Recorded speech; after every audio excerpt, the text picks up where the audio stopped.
Meu nome é Stefan Deutschnoff, sou artista plástico, moro e trabalho em São Paulo. Esse projeto é para uma exposição coletiva no Museu de Arte Moderna de Dublin e é uma exposição que traça 100 anos de artistas influenciados por espiritualidade, então de 1917 até 2017. É uma instalação que tem três camadas que se sobrepõem, que são as plantas psicoativas, os esvotos e a magia, representada pela mandala.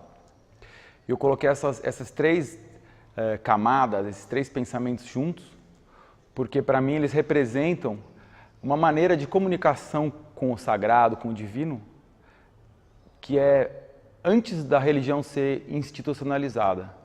Então, antes de você ter o dogma, o livro, um padre, um prédio, né, a instituição, antes disso você já tinha essa cultura de você oferecer um presente para a divindade em troca ou em agradecimento de alguma coisa. Da mesma maneira, esse ritual de tomar uma planta ou um fungo psicoativo ou de fazer uma magia são todas ações de comunicação direta, né, que vem de um tempo antes da instituição, antes dos prédios serem erguidos. E essa investigação específica começou em Juazeiro. Eu visitei o Horto do Padre Cícero, que é um grande centro de romaria. E eu já tenho há vários anos pesquisado a arte sacra, a arte devocional, romarias, procissões. E quando eu comecei a pensar nessa instalação, eu percebi que eu tinha que voltar para lá, eu tinha que ir para locais de peregrinação, como Aparecida e como Juazeiro do Norte. E chegando lá, o que eu queria mesmo era ter acesso onde eles guardam os esvotos, onde queimam os esvotos. Eu ouvi essa história que os esvotos eles nunca são descartados, né, que eles têm que ser queimados. Então eu fui procurar o Horto do Padre Cícero, que é um complexo de museus, igrejas, conversar com a irmã Carmina, que é quem dirige hoje esse complexo. E depois de 3 dias de conversa, de tentar marcar, chegar, conversar com várias pessoas, explicar o que eu queria fazer, acabei recebendo a doação do Horto, né, do Padre Cícero, de 400 esvotos já ritualizados. Ou seja, é um esvoto que alguém trouxe numa peregrinação, numa romaria, escreveu o seu nome, às vezes um agradecimento, um pedido, e deixou lá na igreja.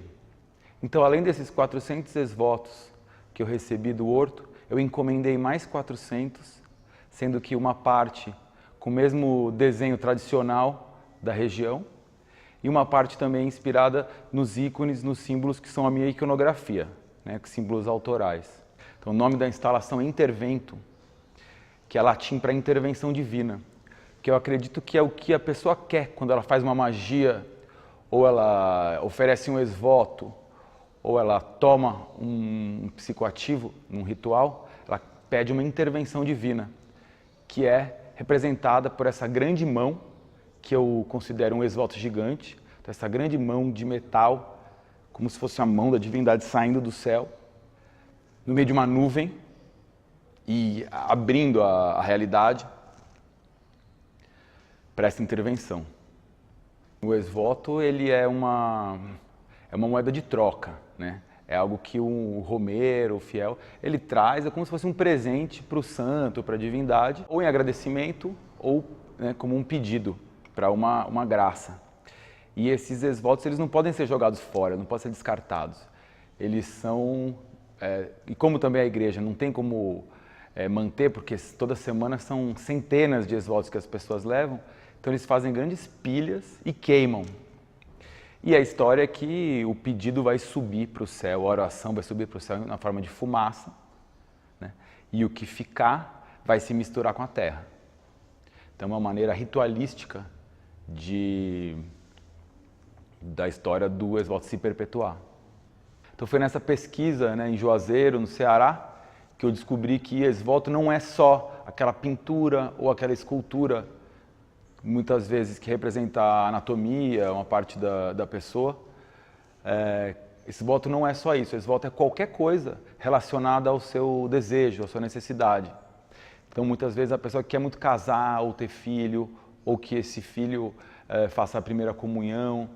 Então a pessoa vai lá, conseguiu casar, deixa o vestido de noiva na igreja, ou deixa um vestido de primeira comunhão, de daminha, o enxoval do bebê. Então, inspirado nisso, eu consegui doações de vestidos antigos, de enxovais, de lençóis, de diversas épocas, da avó, da bisavó. E comecei então a pegar pedaços desses tecidos e criar essas esculturas em tecido, pensando que se plasticamente acontecesse, sair uma mão da divindade, do céu, e cortar a realidade, intervir, essa mão sairia de uma nuvem de desejos, né? De uma nuvem de tecidos que trazem essa história, que trazem emoções, que trazem necessidades. Então, além da peça central, a instalação é composta por 4 portais, que são 4 como se fossem caminhos na devoção. O primeiro deles, que são os esvotos enrolados com fio de latão e fio de cobre, é uma reflexão, é inspirado na obra do Bispo do Rosário. E é algo como o caminho mais penoso, mais da romaria, do sofrimento, do suor e daquela coisa de ficar mesmo no processo obsessivo, enrolando por dias e semanas, como foi o processo mesmo de construir essa série. Já o caminho da renda, dos aviamentos, que é o segundo portal, então são peças, eu imagino como se fossem espíritos vestidos para um dia de festa, vestido para um ritual, vestido para um renascimento, vestido para a cura. E esses 2 portais, eles carregam também os 2 fantasmas, que são também essas esculturas em tecido, feitas das rendas, dos pedaços dos vestidos e dos enxovais. Então eles são costurados à mão e eles não são um só vestido. Cada faixa é de um vestido diferente, cada faixa é de uma peça de roupa diferente. Então as rendas brancas e o formato triangular também remete ao feminino, à Nossa Senhora, né, a forma triangular, aos vestidos das mães de santo e das baianas também. Portal dos esvotos queimados, que inicialmente para mim parecia que era a parte mais pesada, mais dura, mais sinistra, depois eu comecei a perceber ela como uma parte mais leve mesmo, justamente pela proposta dela, que é quando o esvoto é queimado, ele leva esse pedido em forma de fumaça para o céu, né? Então mudou mesmo a maneira como eu me relaciono com essa série. E o 4º portal, que é o portal dos livros, corações e mãos feitos de parafina, e são mais inspirados na cultura de esvoto do sudeste do Brasil, que é muito comum encontrar em Aparecida do Norte, por exemplo, na Sala dos Milagres. E normalmente são pedaços do corpo, são partes da anatomia mesmo.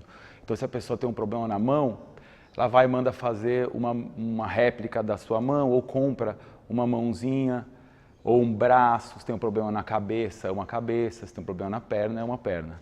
Essas peças mesmo, eu fiz elas muitas vezes, depois de fazer, eu fui derreter de novo, fazer mais uma vez. Assim como é feito na igreja, né? Você leva uma vela, ela se derrete, ela vira um bloco enorme no chão, que ela volta para a forma, mais uma vela é feita, a pessoa coloca mais uma oração ali, leva de novo. Então, o processo de construção dessa instalação foi um pouco parecido com o processo que acontece na igreja. E essa série, ela traz bíblias, mãos e corações com plantas e fungos psicoativos, que são a Morning Glory, o peiote, o achuma, né, que é o São Pedro, o iboga, o Psilocybe cubensis, o Amanita muscaria e o ayahuasca. Então essa escultura em latão se chama palma votiva. Ela traz alguns ícones que já são recorrentes na minha produção, que já apareciam em pintura, mas é a primeira vez que eu faço esculturas. E esse símbolo que é o intestino coroado.